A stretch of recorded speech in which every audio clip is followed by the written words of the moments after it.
Bonsoir à tous.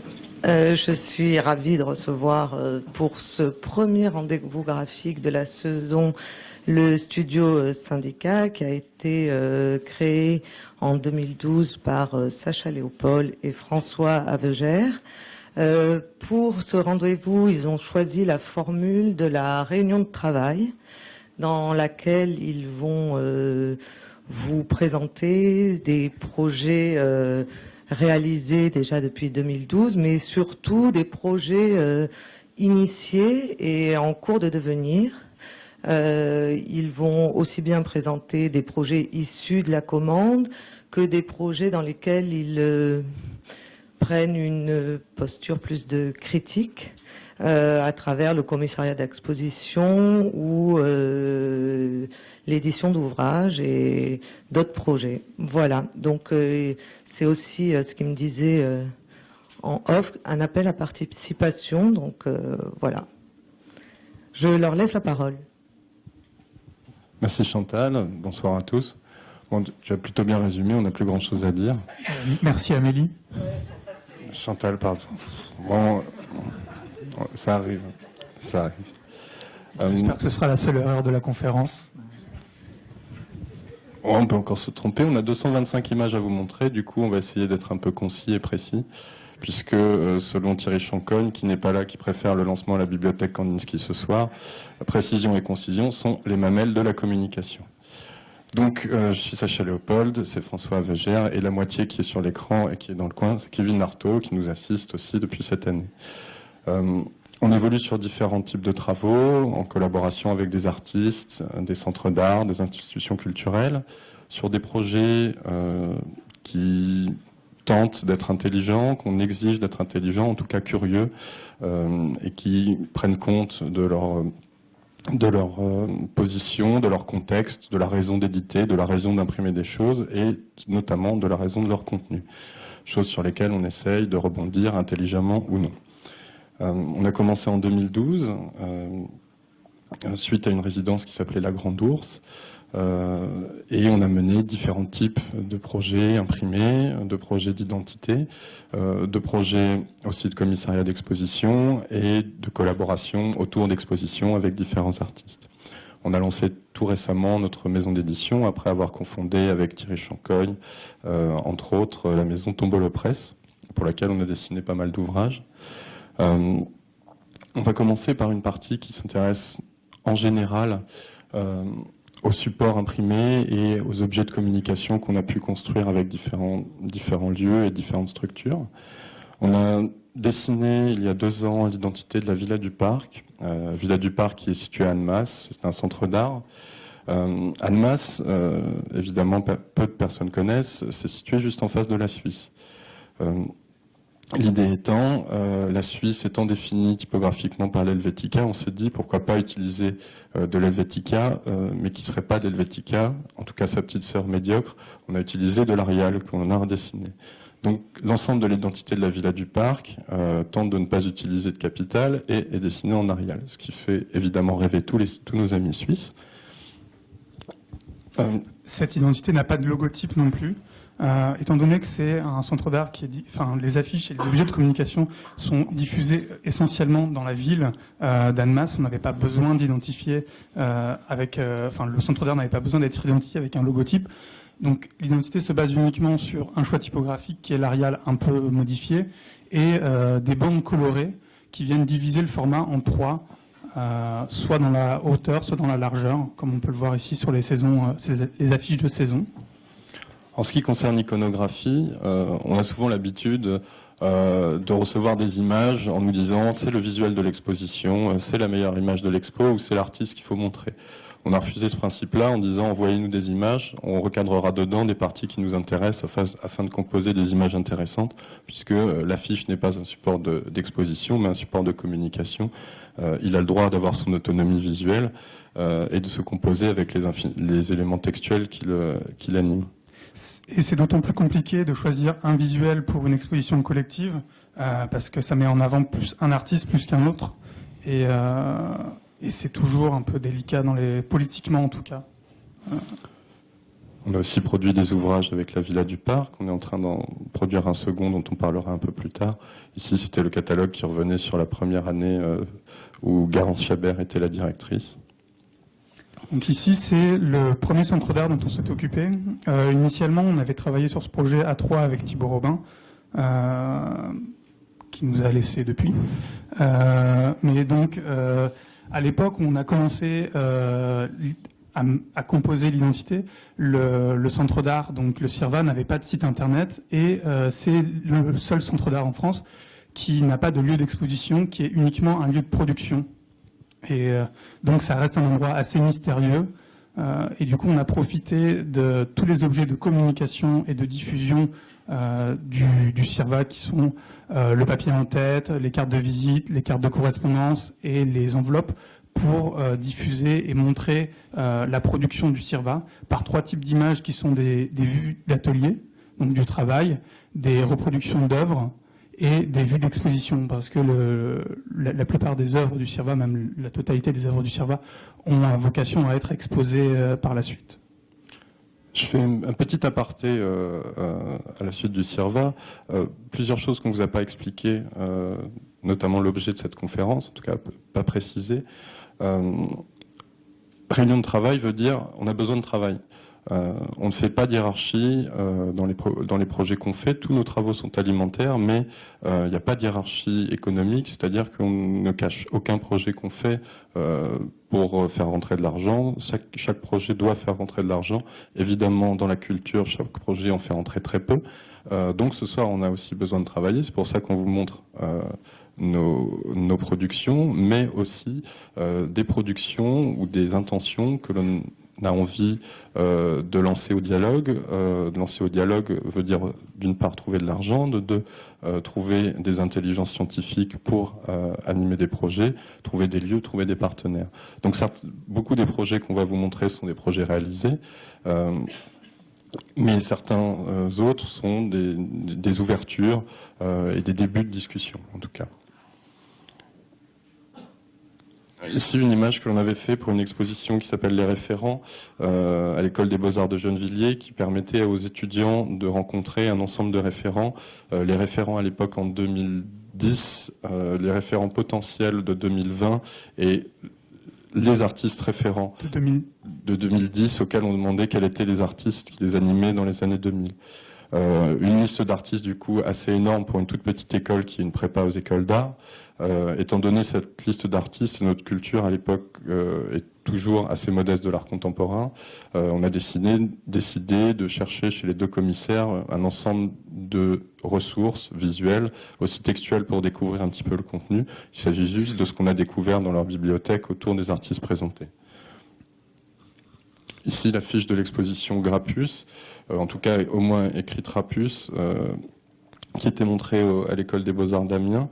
Il s'agissait d'un workshop que l'on avait mené avec nos étudiants afin de réanimer, de reproduire des travaux de Grappus en vue de les exposer. Évidemment, exposer le travail de Grappus, c'est pas une chose évidente. De ce fait, on a préféré travailler sur la question de reproduction de ces travaux. Mais on y reviendra plus en détail par la suite. Okay. Donc ici, c'est une affiche. Non, mais c'est bon, coupe-moi, vas-y, c'est bien. Ouais, tu pouvais finir, mais après ça, c'était plus intéressant d'en parler devant l'image, devant la vue d'exposition. Donc ici, c'est une affiche pour Arnaud Labelle-Rojoux, qui faisait une conférence performance lors de la FIAC de l'année dernière. Donc ça a été la première rencontre avec Arnaud, qui a ensuite mené sur la conception de son catalogue monographique. Qui lui met en lien, en fait, on a mis les 2 projets à côté, puisque Arnaud Labelle-Rojoux travaille énormément sur l'histoire des images, l'histoire des situations, l'histoire des textes. Et la citation, et alimente une grande collection de documents, chose qu'on utilisait dans son poster, en utilisant seulement des marges des documents qu'il allait citer et des artistes, en tout cas de personnes qu'il considérait comme artistes qu'il allait citer dans sa performance. Et son catalogue, de la même manière, met en scène différentes vues d'exposition, de reproduction de son travail, avec ces images de collection qui interviennent en fond, en noir.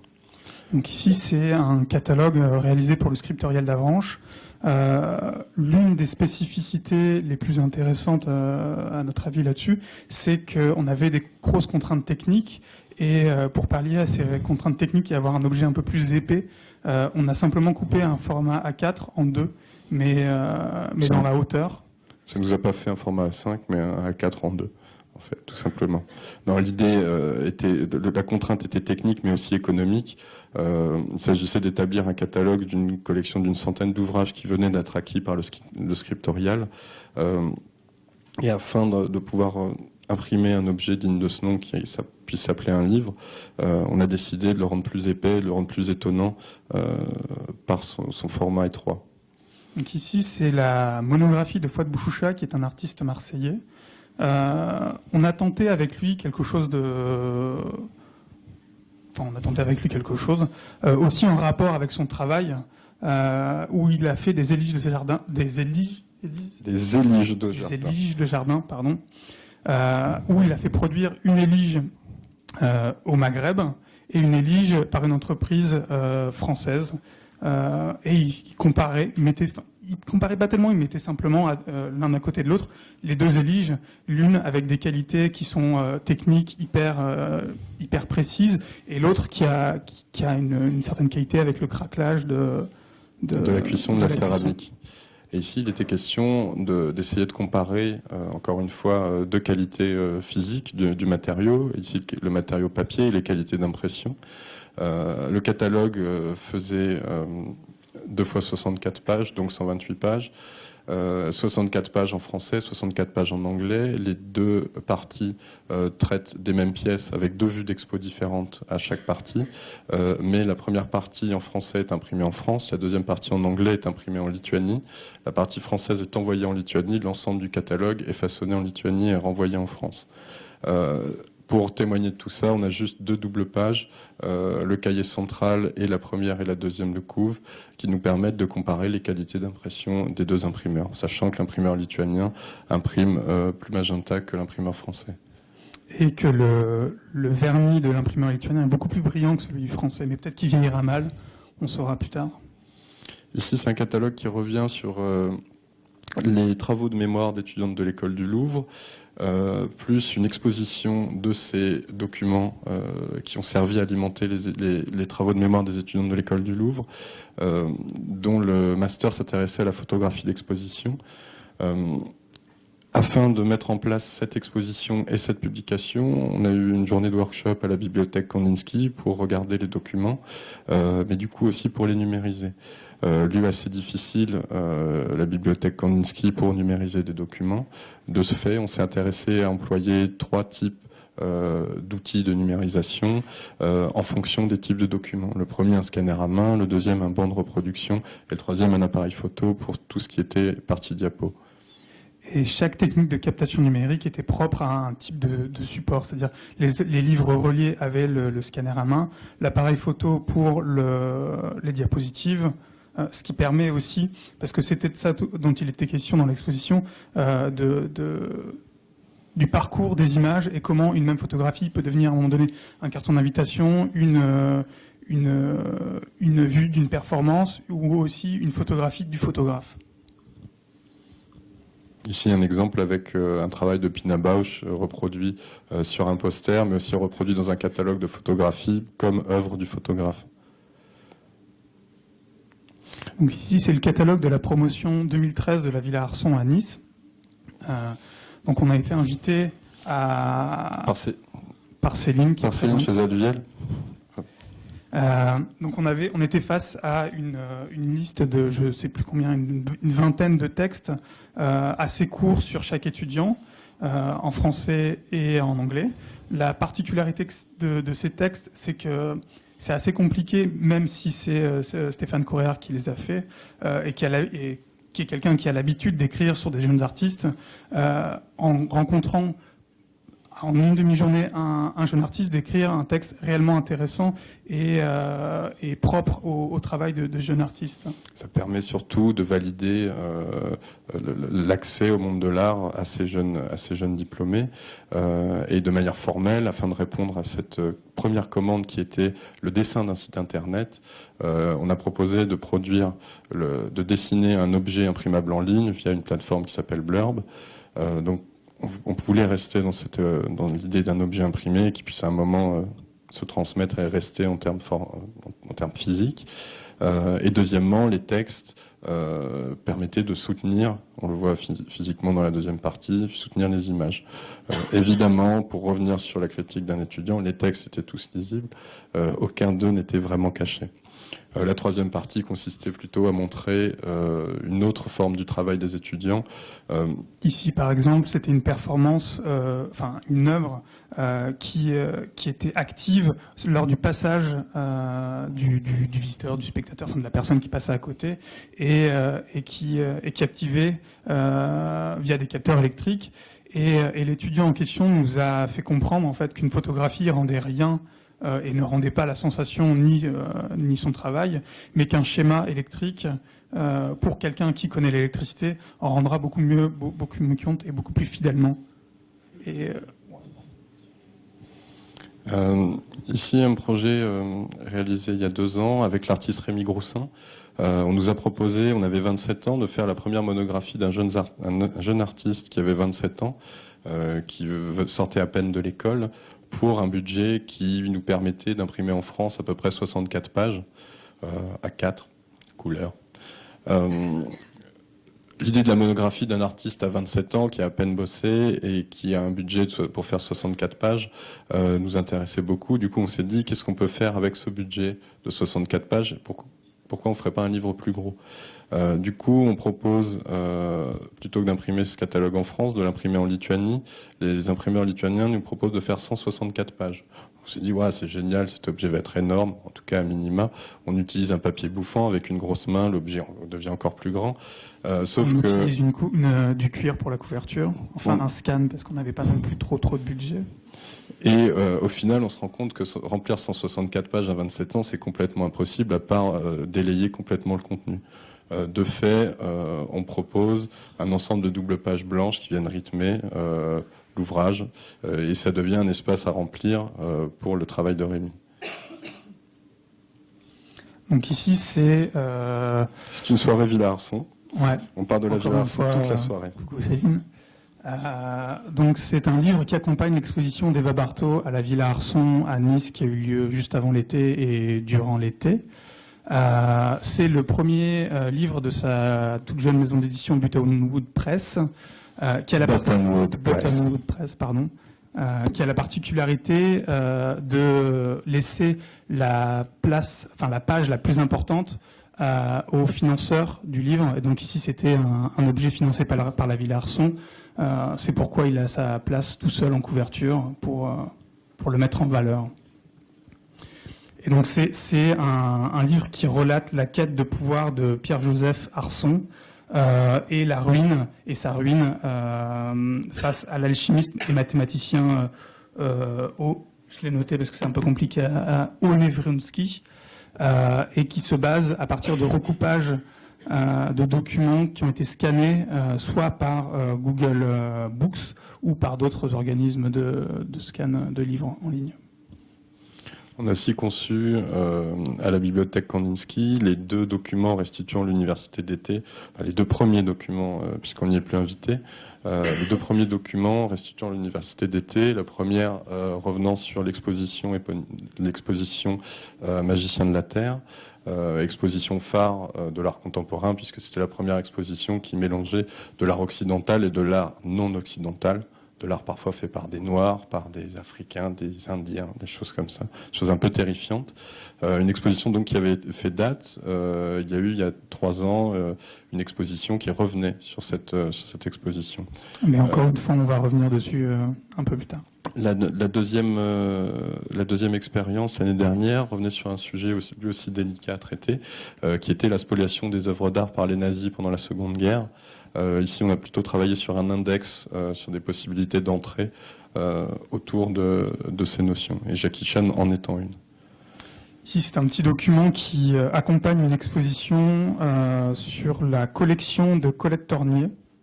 Donc cette exposition a eu lieu à la galerie de l'ESAD de Grenoble.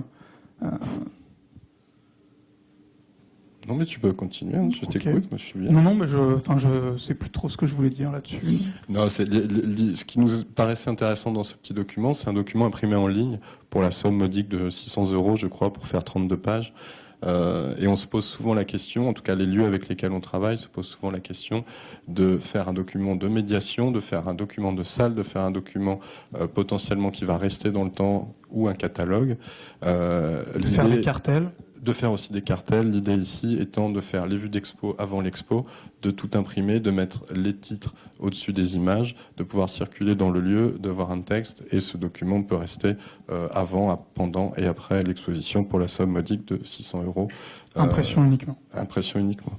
Évidemment, on s'en est mis plein les poches, comme vous pouvez le comprendre, pour tout ça. Ici, c'est une revue dont on s'occupe depuis 1 an et demi maintenant, et dont le numéro 3 ne devrait pas tarder à sortir. En tout cas, il est à l'impression. C'est une revue qui s'intéresse aux pratiques amateurs en général. Ça peut aller de la collection de photographies anciennes amateurs jusqu'à un album photo, en passant par le travail de Thomas Mailander qui est assez proche de ces questions-là en tout cas. Thomas Mailander qui demande à des petits magasins sur Internet de personnaliser des coquilles d'huîtres. On a aussi des articles sur des gens qui collectionnent des petites cuillères, sur des gens qui font des associations fans de palmiers, des choses très différentes, des sujets toujours très, très intéressants. Alors on va aborder une deuxième partie, qui est celle des expositions auxquelles on s'est confronté, dans lesquelles on a collaboré et qu'on a aussi dessiné.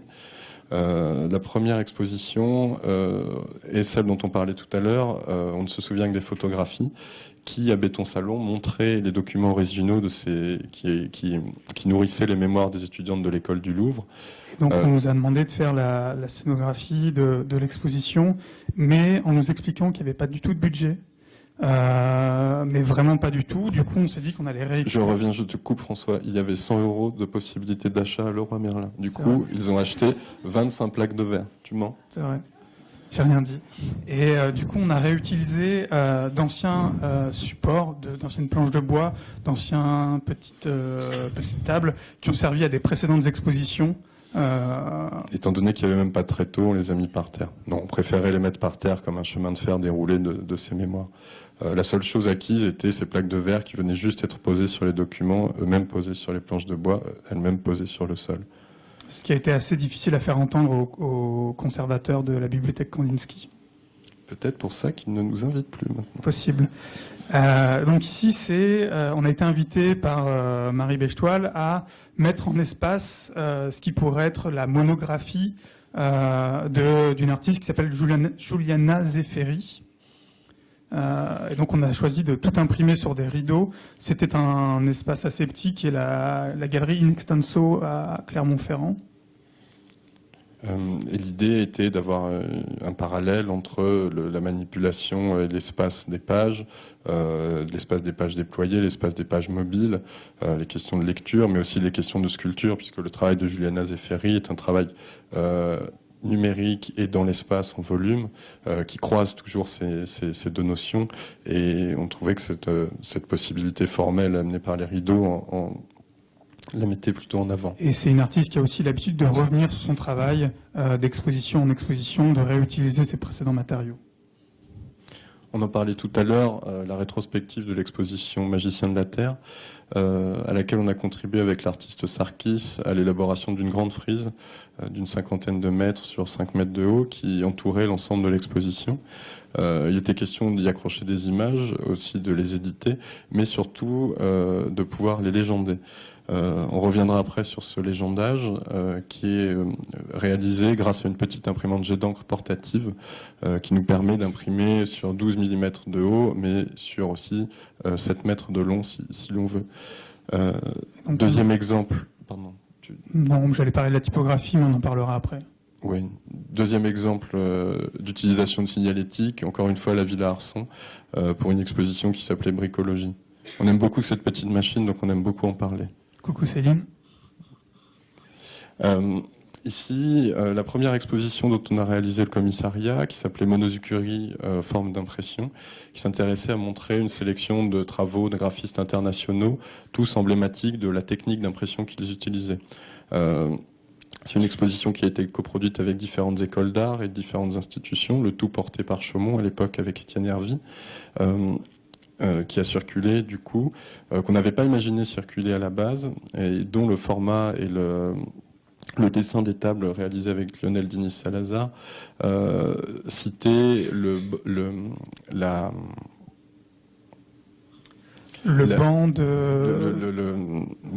banc que l'on regarde à la sortie des machines offset, qui est un plan incliné qui nous permet de consulter si le document est bien ou pas imprimé. De contrôler la trame et le recouvrement des plaques. Cette exposition a circulé donc dans 6 lieux et étant donné qu'on n'avait pas du tout prévu de la faire circuler, le mobilier évidemment au bout de 6 lieux était très fatigué. On nous a proposé de la montrer dans d'autres lieux et on a refusé en proposant de produire une deuxième exposition qui, celle-ci, s'intéresserait à proposer une centaine d'ouvrages, tous emblématiques et regardant les matériaux du livre, les questions de reliure, de façonnage, de papier, de séquence, de sculpture aussi. Et on avait une centaine d'ouvrages aux 90% consultables dans une exposition qui, elle, était pensée pour être itinérante puisqu'elle était constituée de modules, tous normés, tous empilables dans des caisses et avec une circulation beaucoup plus évidente. Encore une fois, cette exposition a été coproduite par plusieurs écoles d'art et soutenue par Chaumont. Donc, parmi les écoles d'art, il y avait l'école d'art de Cambrai, de Besançon, Valence et Amiens, et aussi la bibliothèque universitaire du Havre. Et François travaille de temps en temps. Ce n'est pas la taille qui compte. C'est pour l'instant le titre de travail de notre prochaine exposition que l'on compte mener avec Quentin Schmerber. Ne nous demandez pas pourquoi tous les trois, on ne sait pas. Qui s'intéresserait dans la veine de Monosucuri à regarder, analyser les petits objets imprimés. Les objets qui font peu souvent l'objet d'expositions puisque ils sont peu conservés. On conserve rarement un flyer, hormis les vrais collectionneurs de flyers. Et l'idée est de pouvoir proposer, on ne sait pas pour l'instant en termes de nombre, mais on dira un bon millier de documents dans un espace d'exposition. Chacun avec une histoire à raconter sur le type d'objet. Par exemple, ici, il s'agit de marque-pages réalisés par Alexandre Baljou et Olivier Lebrun pour les éditions Tombolo Presse, qui reprend les... Qui utilisent les moyens d'impression pour imprimer des bouquets de fleurs, les petits bandeaux que vous voyez toujours imprimés sur les bouquets de fleurs, à mon papa, ma maman, etc. Bonne fête papa, bonne fête maman. Ici reçoivent des poèmes dessus. Ici, c'est le catalogue général des éditions 100 pages, qui a la particularité d'avoir été imprimé en même temps qu'un livre du catalogue des éditions 100 pages, mais en perruque de celui-ci. Et donc, en fait, il faut imaginer que le livre fait exactement la même longueur que le catalogue, mais plus haut. En fait, ils se sont servis. On coupe un morceau du catalogue une fois façonné. Ici, on cite un calendrier. Ici, ce sont des écussons, mais aussi des cartes de vœux qui maintenant deviennent des écussons qui sont sur des sacs et des vêtements. Ici, c'est l'épaisseur du carton d'invitation qui est intéressante. Ici, l'histoire est que le directeur du Stedelijk, à l'époque, acceptait que ce petit document soit déchirable. Il y avait des prédécoupes dessus. Et le nouveau directeur arrivant, il s'est dit, oui, c'est compliqué et c'est cher. Pourquoi on ferait pas le même, mais sans la découpe? Du coup, ils font le même sans la découpe et c'est beaucoup moins bien. Ici, c'est 2 histoires de plis différents dans un même format fait pour l'identité du Macval par Spassky Fischer. Ici, c'est la collection des typographies dessinées par M&M utilisées pour la communication du consortium à Dijon.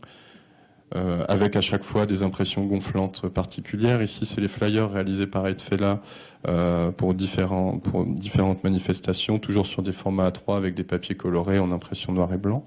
Et signés. Et signé aussi. Donc l'idée, on vous a mis des couleurs aussi. L'idée particulière, c'est que les couleurs bleues annoncent des projets qui n'existent pas. Donc aujourd'hui, on cherche des coproducteurs, on cherche évidemment par coproducteurs des financements, mais aussi des lieux d'accueil et des discussions pour pouvoir mettre en place et mettre en œuvre cette exposition. On a procédé à peu près de la même manière pour les expositions Monozucuri et on profite de cette conférence pour pouvoir aussi l'enregistrer, pouvoir la diffuser par la suite. La pédagogie, dur sujet. On a enseigné à Cambrai, à Besançon, à Amiens, on a fait beaucoup de workshops. En France, à l'étranger, avec des publics très différents, des enfants, des adultes, des publics, des détenus fous, des détenus pédophiles, des détenus meurtriers, des étudiants graphisme qui étaient mauvais, des étudiants graphisme qui étaient très bons. Des CP versaillais. Des CP à Versailles aussi. Dans des imprimeries, dans des écoles, donc dans des prisons, à la campagne, etc. Ici, un workshop qu'on a mené dans 3 lieux différents qui s'intéressait à revenir sur le travail de Joost Grootens, qui produit il y a 6 ans un livre qui s'appelle I Swear I Use Not at All, qui propose juste de rendre compte de la recette et des ingrédients, des ingrédients qui composent ces ouvrages sans montrer aucune reproduction de ces ouvrages.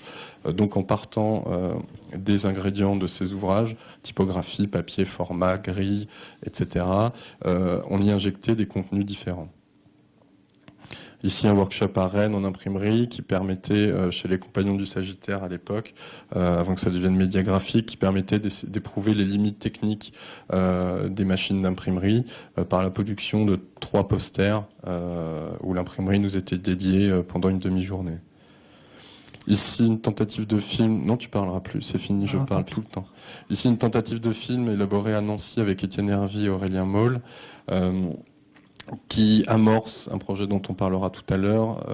On souhaitait établir des projets vidéo thématiques et propres à certains sujets. En l'occurrence ici, une affiche faite par l'atelier de création graphique pour le Secours populaire, affiche qui a fait polémique puisqu'elle a été retirée, elle a eu un procès.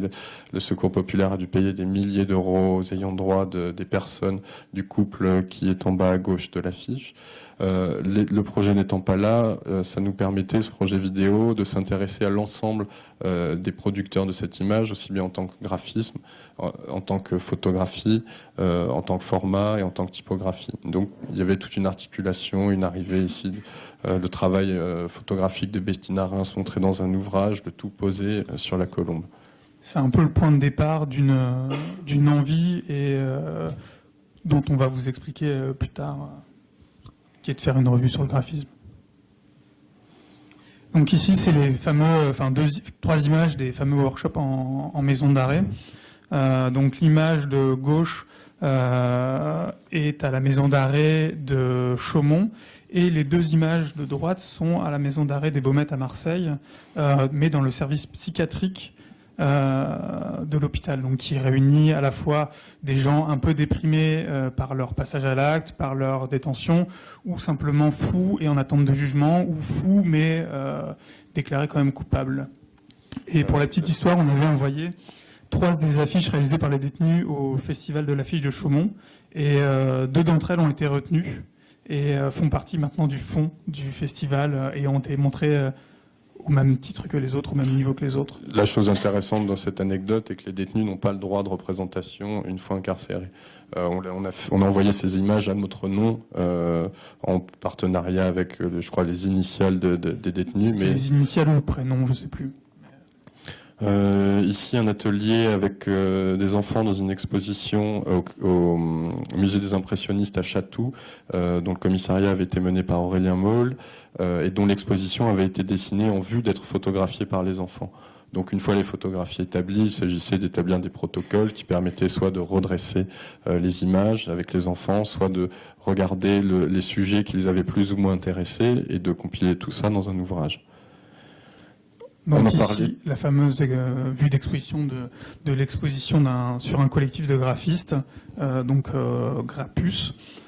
Donc on a fait, c'est une partie de notre enseignement à l'ESAD d'Amiens, où on a intervenu 2 fois 6 mois. Donc les premiers 6 mois sont déroulés sous forme de workshop avec l'ambition de faire une exposition sur le travail de Grappus, mais sans aucun original de leur travail. Et donc c'est à chaque fois des citations ou des points de vue et des prises de position sur leurs images. Très bien. Avec, entre autres, M&M et Jean-Marc Ballet dans l'exposition. Avec 2 contributions, oui, de Mathias et Michael, de M&M et de Jean-Marc Ballet à l'exposition. Donc nous cherchons actuellement un poste d'enseignant ou des interventions sérieuses. Pourquoi sérieuses? Nous cherchons un poste avec de réelles ambitions pédagogiques, de réels moyens financiers, de réelles intentions de projet à terme en termes de pédagogie, chose qui nous paraît aujourd'hui impossible. Pour ça qu'on ne souhaite pas non plus s'investir ni candidater à d'autres postes. Mais si jamais vous entendez parler, vous êtes les bienvenus pour nous en parler. Tous les projets qu'on regarde et qu'on regardera après ont de manière assez récurrente un intérêt pour les questions de circulation des images, pour les questions d'impression et les questions de reproduction. On a regroupé un peu tout ça dans un corpus, puisque c'est aussi l'objet de recherches un peu sur le long terme. Ici, une exposition qu'on a présentée au Festival du graphisme de Chaumont l'année dernière, qui était découpée en 3 parties. La première partie, un projet de recherche appelé Taylor, financé par le CNAP, qui s'intéressait à regarder et investir les lieux industriels qui utilisent des techniques d'impression, mais très peu souvent pensées par des graphistes, mais plutôt subies et utilisées à très bon escient, mais en tout cas peu re-questionné. Il s'agissait donc d'investir des lieux qui imprimaient des panneaux de signalisation, des lieux, des techniques d'impression, on en parlait tout à l'heure, qui est cette petite machine jet d'encre portative, qui permet exactement comme une machine jet d'encre de bureau d'imprimer des supports, mais de manière mobile, c'est-à-dire qu'on a des rouleaux et vous pouvez, comme une perceuse, la machine fait la taille d'une perceuse et on peut la faire rouler sur un mur. La particularité étant que la buse fait 12,7 mm de haut et la capacité d'impression est de 7 mètres de long.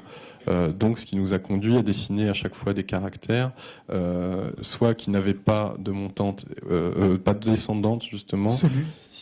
Celui-ci, soit des caractères qui, eux, s'imprimaient de bas en haut. Mais dans ce cas-là, lettre par lettre. Ici, c'est une simulation, on ne peut jamais arriver à imprimer de manière précise, à caler en tout cas différentes impressions successives sur cette machine. On le voit ici. On avait imprimé quelques lettres sur la scénographie de l'exposition. Investir aussi des lieux qui utilisaient une technique dont maintenant beaucoup de gens ont entendu parler, mais à l'époque un peu moins, qui s'appelle le Water Transfer Printing. C'est une technique qui permet de déposer des effets de surface sur des matériaux déjà en 3 dimensions. On les déforme pas après les avoir imprimés, mais on les imprime après les avoir embossés ou thermoformés, etc. Ce qui nous intéressait était la citation de tous ces logiciels 3D, vous dessinez votre forme en 3D, vous pouvez lui appliquer à peu près n'importe quel effet de texture. En l'occurrence ici, on thermoformait des parpaings cassés, on leur imprimait des textures de marbre. On a fait pareil avec de l'eau, du bois sur du bois, ou de l'eau sur du bois, où on a thermoformé des tissus, on leur a mis de l'eau, etc. Deuxième partie de l'exposition, consacrée à l'artiste Mathieu Lorette, dont la première œuvre a été une apparition télévisée à Tournée Manège, dont vous voyez une reproduction ici. Et dont on a fait du coup la première exposition rétrospective, mais uniquement imprimée sur des objets personnalisables et imprimables à la demande sur Internet. Donc l'exposition était constituée de 66 objets, tous sur chacun desquels était imprimée une reproduction de son travail, un passage télévisuel, une vue d'exposition. Donc on passe par des manettes de PlayStation, des mugs, des bougies, des housses de téléphone, des rideaux de douche, des assiettes, des médailles. Skateboard. Aussi un skateboard. Plein d'objets assez incongrus. Vous pouvez aller sur Internet, il y a énormément de choses à faire. Un bob.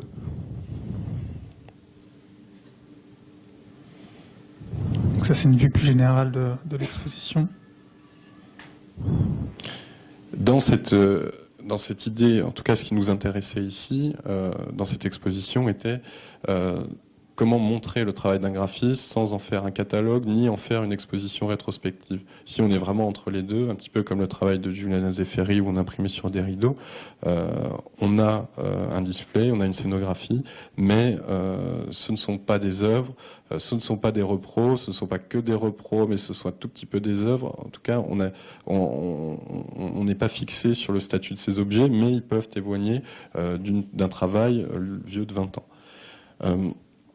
Dans cette question de reproduction du travail, on a un projet que l'on souhaiterait développer aujourd'hui avec l'artiste Bruno Penado, avec qui on a, à vrai dire, très peu discuté, mais on aimerait bien le travailler avec lui, qui serait la suite, en tout cas on l'a proposé à l'époque, en tout cas cette année à nos étudiants comme sujet de travail, c'est d'établir une liste exhaustive, je dis bien exhaustive, de tous les moyens de captation numérique existants. Je répète exhaustive puisque évidemment on ne peut pas établir une liste exhaustive de tous ces moyens puisque à chaque fois, tous les jours ils deviennent obsolètes et tous les jours de nouveaux secrets. On peut passer du premier téléphone portable qui prend des photos au microscope nucléaire en passant par le satellite. L'idée étant de pouvoir reproduire une seule œuvre d'un artiste à partir de tous ces objets. Que cette œuvre ne soit jamais montrée et que seules ces reproductions soient montrées. En fait, l'idée, c'est de demander à Bruno Penado de nous donner une œuvre qu'il accepte qu'elle soit jamais montrée, mais qu'on envoie uniquement les reproductions faites par tous ces moyens de captation numérique. Pour reparler un petit peu de photographie d'impression, ici la troisième partie de l'exposition Taylor, Mathieu et Ricardo, la partie Ricardo, financée par la Fondation nationale des arts graphiques et plastiques, qui s'intéressait à s'emparer des 55 000 photos d'exposition du photographe et artiste Aurélien Maule, photographe, artiste, commissaire, enseignant, écrivain, personne à multiples pratiques. En tout cas, on s'est emparé de ces 55 000 photos afin d'en récolter quelques-unes pour produire 3 modèles de posters, chacun avec un intérêt particulier. Le premier étant focalisé sur les éclairages artificiels d'espaces d'exposition, le deuxième mettant en scène des œuvres orange et vertes, et le troisième mettant en scène des textures très fines, des brillances, des effets de matière. Qui sont à chaque fois des choses très difficiles à imprimer et à chaque fois assez imprévisibles. C'est-à-dire qu'une couleur verte, vous ne saurez jamais réellement comment elle va sortir, de même pour le orange et de même pour les éclairages, enfin en fait pour tout ce qu'on...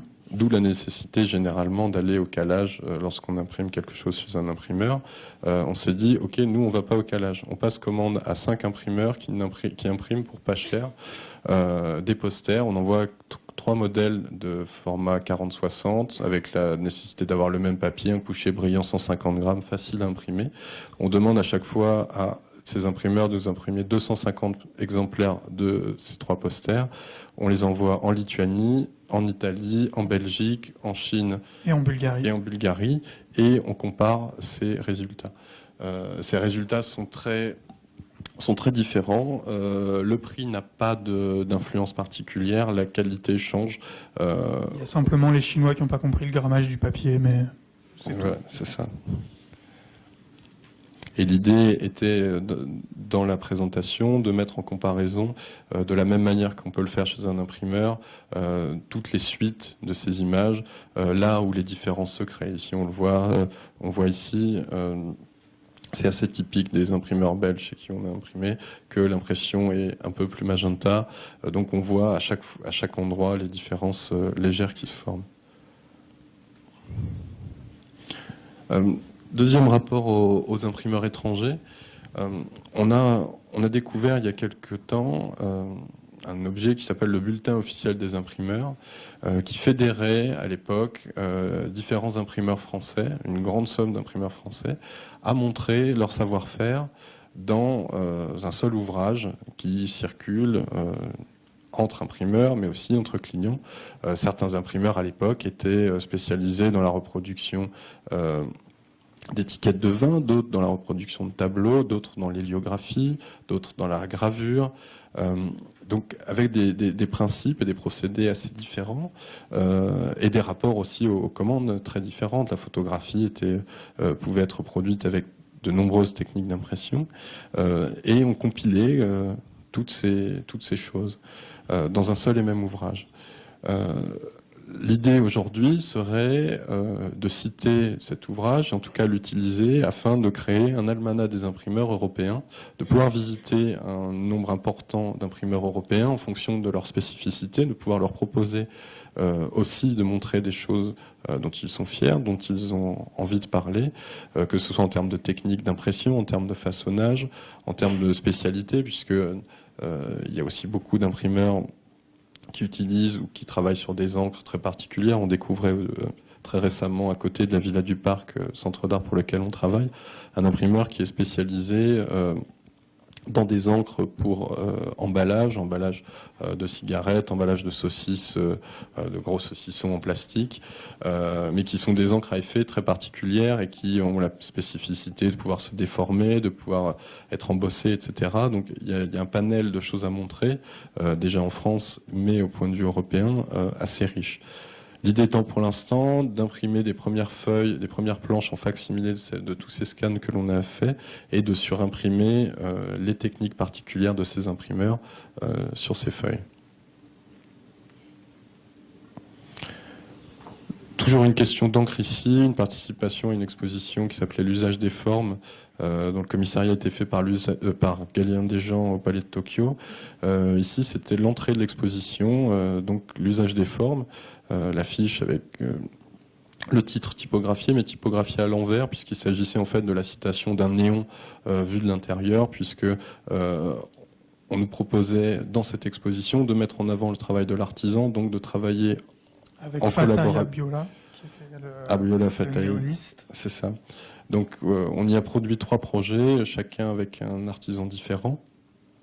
Ici donc, on nous demandait, on s'attendait vraiment à travailler avec un néoniste qui du fait de sa grande qualité, pourrait nous faire des formes incroyables.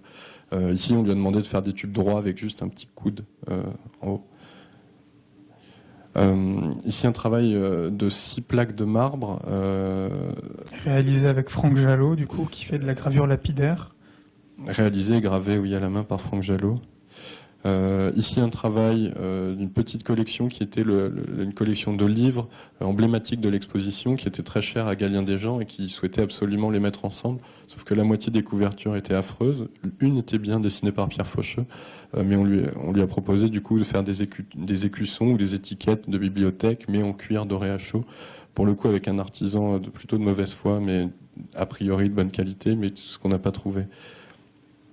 Et problème de tous ces projets qu'on vous a montrés, mais problème propre aussi à beaucoup de gens, tous ces projets, on les stocke dans notre atelier. Ici, par exemple, c'est l'exposition Mathieu Laurette, qu'on vous montrait tout à l'heure, les 66 objets personnalisables en ligne. Alors là-dedans, il doit y avoir au moins une boîte de chocolat personnalisée qui doit... Elle a peut-être été mangée par les souris, on a quelques problèmes. Mais le problème de notre travail aujourd'hui est que nous sommes graphistes, nous faisons des commandes, nous mettons les mêmes exigences et les mêmes intérêts dans des projets de commande que dans des projets d'exposition, ou des projets un peu plus aventureux comme ici l'exposition de Mathieu Laurette. Mais n'ayant pas de galerie ou ne participant qu'à des expositions qui ne permettent pas de vendre, d'un point de vue financier c'est compliqué, mais notamment d'un point de vue logistique c'est très compliqué, puisqu'à chaque fois qu'on produit un objet on est obligé de le ranger. Alors mon père de son vivant menaçait de jeter mon travail de diplôme, qui était constitué de 2500 posters qui traînaient dans son salon. Mes parents se retrouvent avec des néons dans leur garage. Et du coup, ce que l'on propose, ce que l'on a envie de proposer, c'est d'avoir un lieu avec une communication assez solide pour pouvoir organiser ce qu'on envisage comme une brocante. C'est-à-dire de vendre à peu près 10 sculptures en plastique thermoformé imprimées, 2 panneaux de signalisation routière, 66 objets imprimés et personnalisés en ligne, 3500 posters 40-60, 6 plaques de marbre sérigraphiées, 10 posters 120-176 sérigraphiés une couleur, une vidéo 2 minutes, 200 feuilles de papier recyclé 40 par 60 en 300 grammes, vendu, attention, en ramette de 50 feuilles, 5 livres avec écusson de cuir doré à chaud, un toucan et une étagère. Oui, parce que avec les livres, les étiquettes, il y a la petite étagère et le toucan pour décorer. Pour l'instant, il décore bien l'atelier, donc ça, on ne sait pas si on va vraiment le vendre. 20 posters aquarellables, 5 livres avec couverture embordée, 2 triages de jardin, un stock d'affiches par syndicat, et finalement 30 livres de collection, puisque des fois on achète des livres pas trop chers en se disant oui super, ils vont valoir très cher après, et on pourrait aujourd'hui aussi les vendre et se faire un peu de sous avec. L'idée, plus que de se faire de l'argent avec la brocante, c'est aussi de continuer à faire en sorte que ces objets soient diffusés et une vie autre que d'être stockés dans notre atelier et même nous, on n'en profite pas en fait du coup. Que ces objets circulent. D'ailleurs, je nous tire un peu une balle dans le pied dans le très bel ouvrage édité par Tombolo Press, dont le lancement est actuellement à la bibliothèque Kandinsky, dont Christophe Lemaître est l'auteur, mais avec qui vous pourrez boire des coups si vous nous suivez tout à l'heure. Il est question de ces questions de circulation, notamment à un moment où un artiste utilise une super sculpture 20 ans après comme meuble dans lequel il range des conserves dans sa cuisine, quoi. Et c'est vrai que c'est triste, on n'a pas envie que les panneaux de signalisation deviennent des plateaux de table quand on sera plus vieux, ou les filer à nos enfants ados hippies Même pour si on faire nous des l'a plateaux de proposé table. déjà. Alors Empire enfin, par syndicat. Ouais, la 5e partie. On a donc il y a quelques années monté Tombolo Press avec Thierry Chancogne, monté, animé et dessiné la majeure partie des ouvrages à l'époque. Et du fait de nos activités différentes, on a voulu aussi préciser les activités d'édition autour des activités de syndicat. De projets qui nous intéressaient nous personnellement, de projets qui intéressaient les personnes avec qui on collabore. Et pour ça, on a décidé de monter une maison d'édition qui s'intitule Empire. Puisqu'on s'appelait syndicat, on voulait s'appeler autrement que quelque chose Un nom un peu plus ambitieux. de plus modeste, voilà. Et donc le premier catalogue et le premier livre dont on va vous parler, c'est une publication pour laquelle on a fait une demande d'aide à l'édition de la part au CNAP en janvier dernier, qu'on a eu la chance d'avoir. Donc c'est un catalogue qui revient sur la saison 2014-2015 de la Villa du Parc, qui était la saison qui s'intéressait aux artistes iconographes. Et donc c'est un catalogue qui va réunir des textes français et anglais, c'est-à-dire qu'il y a des textes anglais qu'on va traduire en français, des textes français qu'on va traduire en anglais, de Garance Chabert et Aurélien Moll, qui étaient le commissaire de cette saison, de François Aubard, de Ludwig Seifert.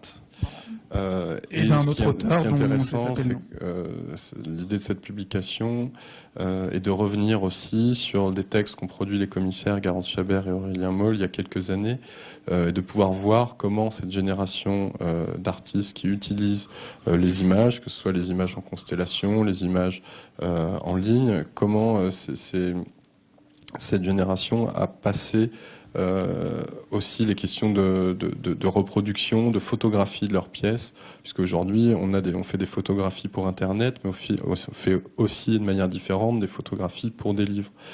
Donc il y a tout ce rapport à l'image, à sa reproduction et à sa circulation qui sera intéressant dans cet ouvrage. Il est à sortir pour le début de l'année.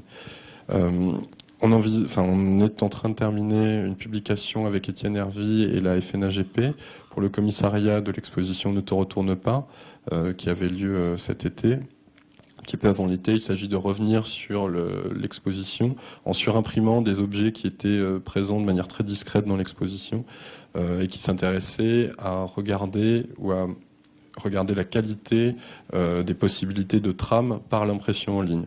On a soumis à Internet différentes qualités d'images tramées qui sont revenues de qualités encore très très différentes.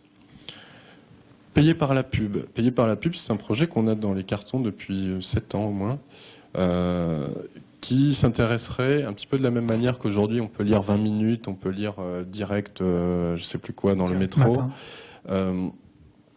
Tous ces ouvrages sont pas gratuits évidemment, parce que tout ce qui est gratuit, il y a quelqu'un qui le paye. On s'est dit qu'on pourrait aussi envisager, dans ces temps où on nous dit que faire des bouquins ça coûte cher, plutôt que de mettre des logos énormes de producteurs cachés dans des recoins de pages, on pourrait se permettre d'éditer et de diffuser des écrits. Alors aujourd'hui, on n'est pas arrêté sur de style d'écrit, mais plutôt des écrits grand public qui pourraient être animés en leur cœur de publicités liées à leur contenu. Exactement comme l'Internet. vous pouvez, une fois qu'on vous parle de téléphone ou de rap français, vous pouvez avoir un lien vers ce fameux site de rap français qui, je ne sais pas s'il existe encore puisque le croquis date, qui était très intéressant à l'époque. On peut avoir des pubs pour des casinos en ligne, évidemment. Ici, un travail dont on a soumis un dossier au CNAP aussi assez récemment, un projet très ambitieux d'un artiste qui s'appelle Jonathan Winitsky, qui propose de revenir sur 13 ateliers d'artistes, tous quasiment vivants, et de documenter, de réanimer ces ateliers par l'intervention textuelle d'un grand nombre d'auteurs et par l'intervention visuelle d'un grand nombre de contributeurs visuels, d'artistes qui travaillent plutôt des formats de sculpture, d'illustrateurs, d'architectes aussi, par le biais de maquettes, de scénographes, de faire œuvrer plus d'une trentaine de collaborateurs. On vous passera les noms. On peut passer les noms de tous ces collaborateurs puisque ça va être un peu. Et l'idée aussi, c'est que ce livre, à la fin, citera les catalogues d'images. Vous connaissez tous les catalogues Panini, mais avant les catalogues Panini existaient au Bon Marché ou par les Rocher-Suchard, par exemple, des catalogues de vignettes autour de familles d'animaux et de noms d'animaux, qui étaient des vignettes à collectionner et à coller dans un support.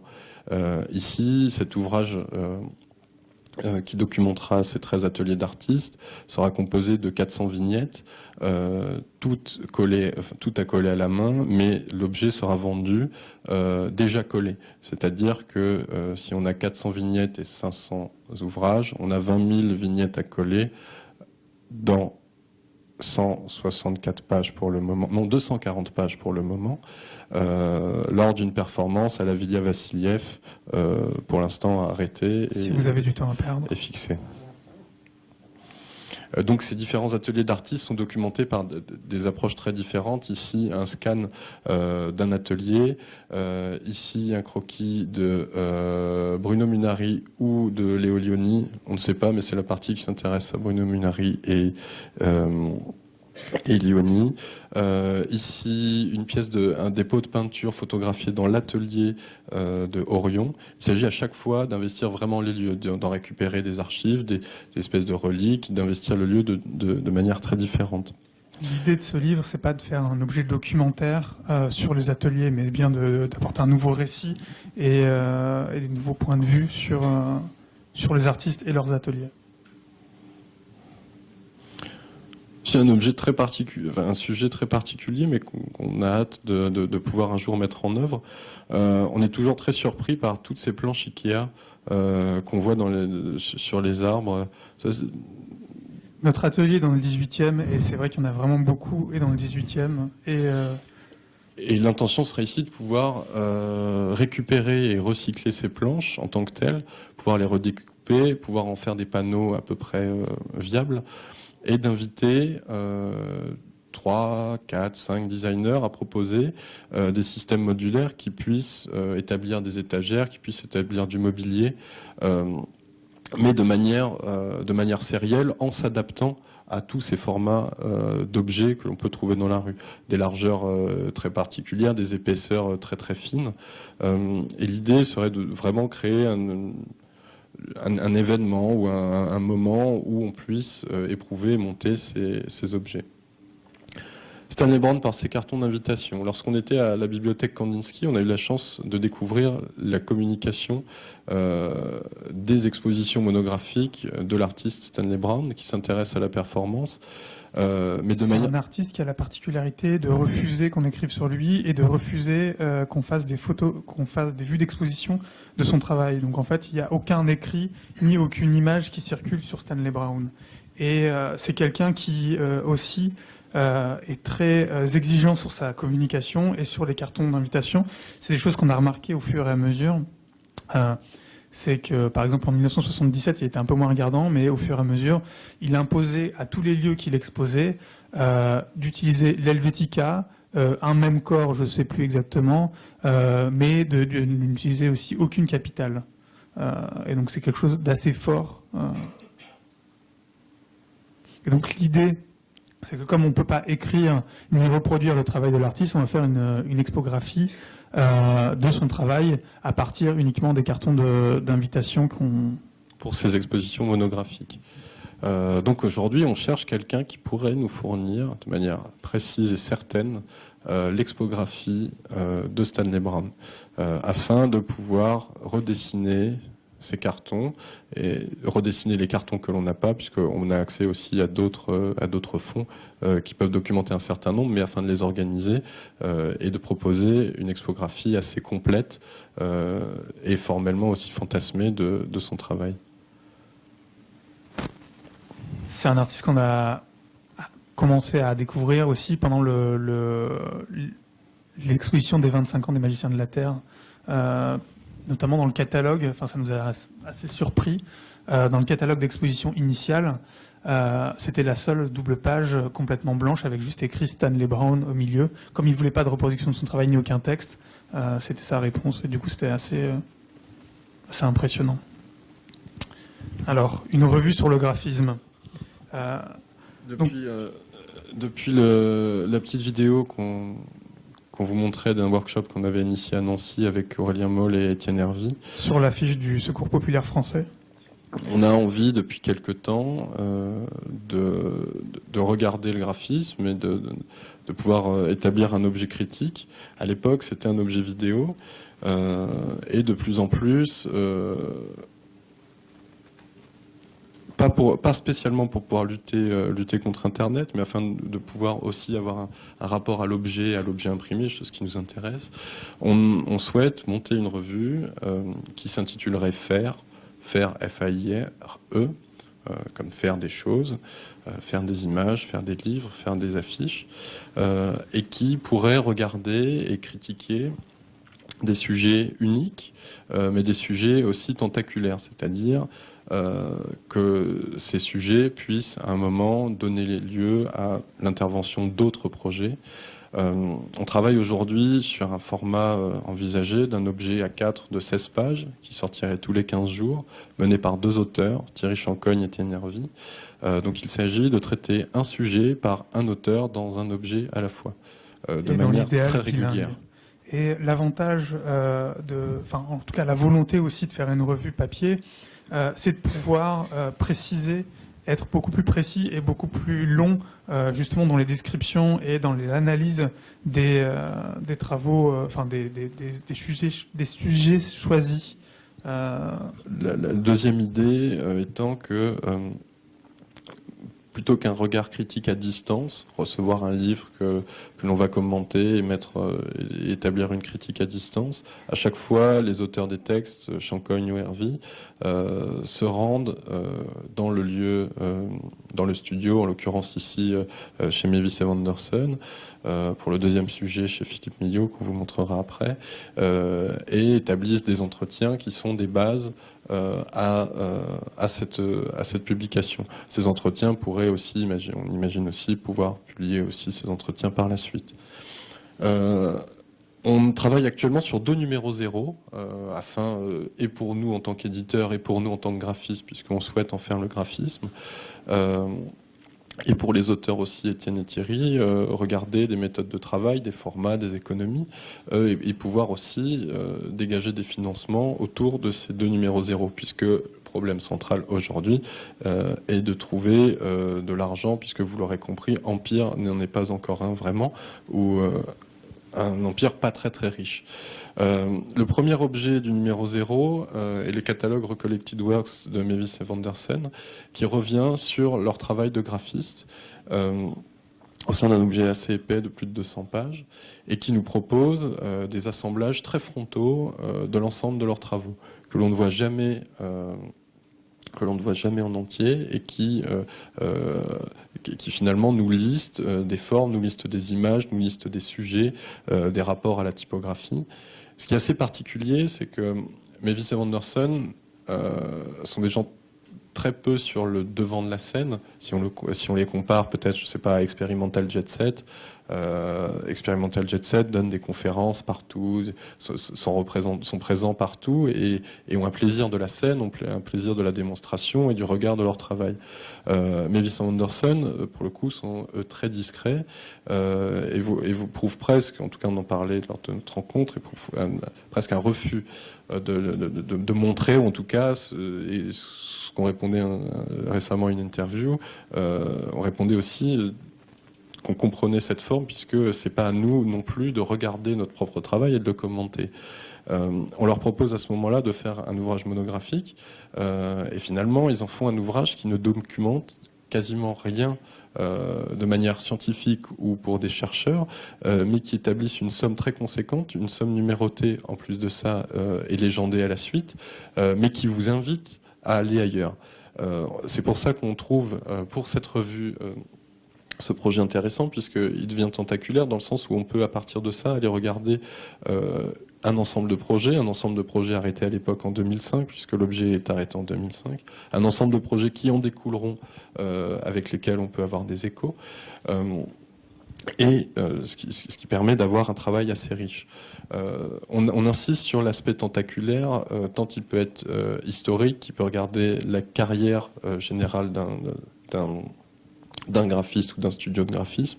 En tout cas, c'est une volonté de cette revue. On souhaite aussi aborder des sujets assez différents qui pourraient être aussi qui pourraient s'intéresser aux expositions, mais aussi à la typographie. La qualité et l'avantage, un petit peu comme les fiches Atlas dans les classeurs sur les dinosaures ou sur les plantes, étaient fabriqués, c'est qu'une fois qu'on fait des objets de petit format avec peu de pages, on peut se permettre d'avoir des sujets traités très hétéroclites et de pouvoir aller assez loin dans cet objet. Ce qui a été aussi assez intéressant pour nous dans ce catalogue, c'est leur façon de traiter des formats dans un format. C'est-à-dire que comment on traite un livre dans un livre, comment on reproduit un livre, un carton d'invitation dans un livre. C'est toujours des choses assez compliquées à faire et on trouve qu'ils s'en sortent très bien. Même hyper bien. Et ça regarde le problème résolu ou non, je ne sais pas, de cette revue, et que c'est un livre d'objets de graphisme par des graphistes.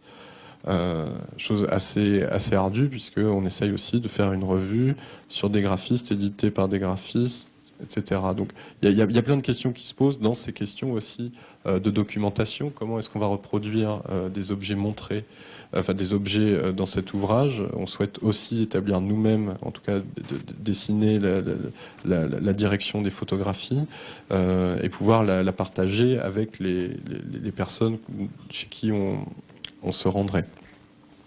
Deuxième sujet, Philippe Millot. C'est pas un autoportrait, c'est juste une quatrième de couverture qui apparaît sur la collection Rouge-Gorge, une partie des éditions 100 pages. Ce qui nous intéresse ici, c'est la capacité assez incroyable qu'a Philippe Millot à faire collection. Faire collection, c'est-à-dire faire en sorte que des ouvrages se fassent écho par leur couleur, par leur contenu, par leur format, qui à des moments rebondit sur l'un, sur l'autre.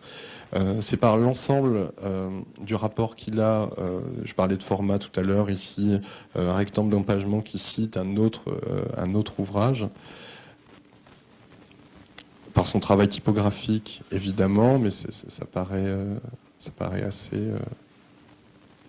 normé de le dire, à son rapport à l'histoire, puisqu'on peut regarder assez précisément le club du livre, et justement tout ça dans les matériaux du livre, puisque c'est quelqu'un qui manie assez intelligemment, et c'est très rare aujourd'hui, les matériaux du livre, comme des matériaux de langage, de discours, qui permettent de mettre en scène des discours et qui permettent de mettre en scène des contenus. Chose aussi importante, c'est que Philippe Millot est quelqu'un qui lit des livres. Et ça, c'est quand même assez étonnant, puisque peu de gens lisent des livres, finalement, et connaît presque par cœur les sujets qu'il traite.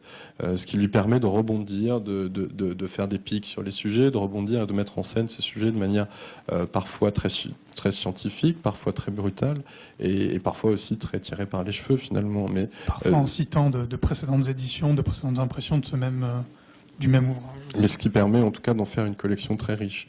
Ce qui permet aussi, là on revient sur la revue et sur les potentialités de cette revue, ce qui permet aussi d'étendre ce rapport à la typographie, au format, aux matériaux du livre. Ici une page qui rend exemple d'à peu près tout ça, puisqu'on parle de format, de typographie et de matériaux du livre, puisqu'on a en bas à droite un coucher brillant, la grande page 1,9,7. Ici une toile de Duchamp imprimée sur un papier toilé, évidemment, là c'est une toile, c'est ce qui paraît à peu près logique. On pourrait dans cette revue regarder aussi assez rapidement l'ampleur ou l'écho qu'a un sujet sur la pratique d'un graphiste. Finalement, la chose qui nous occupe beaucoup en ce moment est le premier ouvrage qui sort de notre maison d'édition, qui s'intéresse à rééditer la norme graphique de la NASA, dessinée en 1976, sur une idée originale de Quentin Schmerber, ici présent. Pas l'identité originale, hein. C'est Richard Dine et Bruce Blackburn. Quentin nous a à l'époque où on voulait vendre une norme qui nous avait été offerte par Pierre Bernard, offerte en tout cas, Pierre nous l'avait vidé sa bibliothèque et nous disait si vous voulez des livres, prenez-les. On était très fascinés par cette norme et puis à un moment on n'avait plus de sous, on s'est dit ouais cette norme effraie un peu la chronique, est-ce qu'on pourrait pas en tirer des sous? On a cherché à la vendre, on n'a pas trouvé de valeur commerciale à cet objet, puisqu'il n'en existe que 100 exemplaires et finalement Quentin il a l'idée bienveillante et très intelligente de nous dire rééditez-le au minimum, vous ferez autant de sous qu'en la vendant. Cet objet est très intéressant en plus de sa rareté, puisqu'il regarde le graphisme, en tout cas il tente de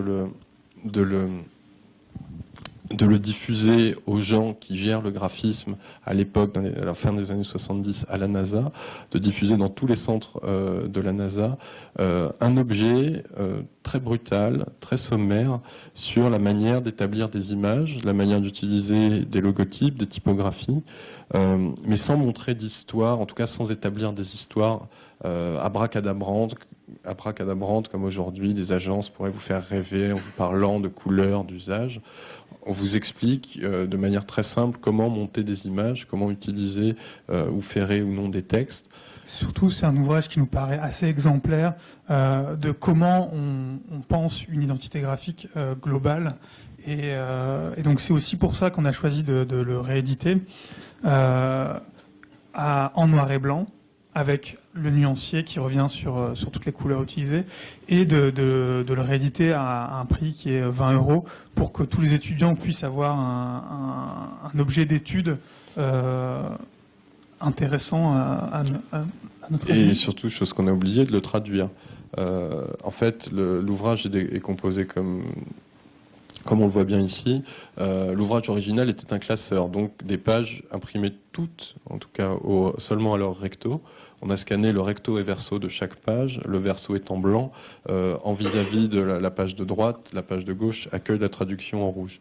La question du noir et blanc était économique, mais pas seulement, parce que finalement ça coûte aujourd'hui pas beaucoup plus cher de faire un livre en couleur, mais parce que la couleur n'est pas ce qui tient, en tout cas la norme, elle est présente dans certaines pages de la norme, mais c'est pas ce qui définit la norme au-delà du rouge NASA que l'on souhaitait garder. Et pour pouvoir conserver ces couleurs, on a quand même établi en marge de cet objet, un nuancier qui reprend exactement le format des nuanciers Pantone, qui reprend aussi les 5 tons directs, enfin les 4 tons directs utilisés dans la norme originale. Donc évidemment, vu qu'on cherche du travail, mais aussi on cherche de l'argent, le prix de vente est un 20 € et on peut le trouver sur le site empire.eu avec des tirets entre chaque, exactement comme Syndicat. Et on vous remercie de nous avoir écoutés. On espère qu'on n'a pas été trop long. Non, c'est bien, bien. À peine plus d'une heure. Et on va pouvoir donc, si ça intéresse des gens, sans doute rejoindre nos amis de Tombolo Presse près de la bibliothèque Kandinsky vers le centre Pompidou pour boire des coups. Sauf si quelqu'un a une question. On n'en demande pas forcément, hein, mais si on veut pas frustrer. Ok. Ah. Oh non. Alors, la question était comment est-ce qu'on diffuse les livres d'Empire. C'est une très bonne question. À l'époque, quand on a fait Tombolo Press, on a fait l'ouvrage très étroit Orange, les artistes face au livre. On a fait le catalogue des expositions Monozucuri qu'on vous a pas montré ce soir. La monographie de Sarah Tritz. La monographie aussi de Sarah Tritz, qui sont des tirages en fait peu nombreux et qui serait dommage de donner à un diffuseur quand on a 500 exemplaires d'un ouvrage, de donner à un diffuseur qui va parfois diffuser maladroitement dans des lieux peu concernés par l'objet qu'on a et qui va pas ramener les ouvrages diffusés, ce serait un peu dommage. Ce qu'on a préféré faire à l'époque avec les ouvrages qu'on sortait au début de Tombolo, c'est d'établir au coup par coup des rapports avec des librairies, chose qui a plutôt bien marché puisqu'en France aujourd'hui Tombolo est très bien diffusé. Chose qu'on a utilisée évidemment avec Empire quand on s'est pas séparés, on a continué à faire des choses en les précisant un petit peu, on est toujours très copains, c'est pour ça qu'on se voit encore après. Mais par contre, de temps en temps, il y a des ouvrages qui, eux, nécessitent d'être diffusés par des structures plus importantes. D'une part parce que la diffusion est internationale. On parlait des artistes iconographes tout à l'heure. L'ouvrage théorique édité avec la Villa du Parc, lui, sera diffusé par les presses du réel, alors que, par exemple, celui de Jonathan Wininski aussi sera diffusé par les presses du réel, alors que la norme de la NASA, pour le coup, on voyait peu l'intérêt de la diffuser, enfin d'en faire d'une part un tirage énorme, et deuxièmement, on préfère faire des ventes en ligne. C'est aussi que pour la réédition de la norme graphique de la NASA, on avait l'impression de connaître plus ou moins les réseaux de diffusion d'un objet du graphisme, alors qu'un objet théorique de l'art contemporain, c'est des choses qui pas nous échappent, mais qui sont probablement un peu plus complexes, et profiter du réseau des presses du réel et de la diffusion, et même rien que du site internet des presses du réel est quelque chose d'assez précieux parfois. Voilà.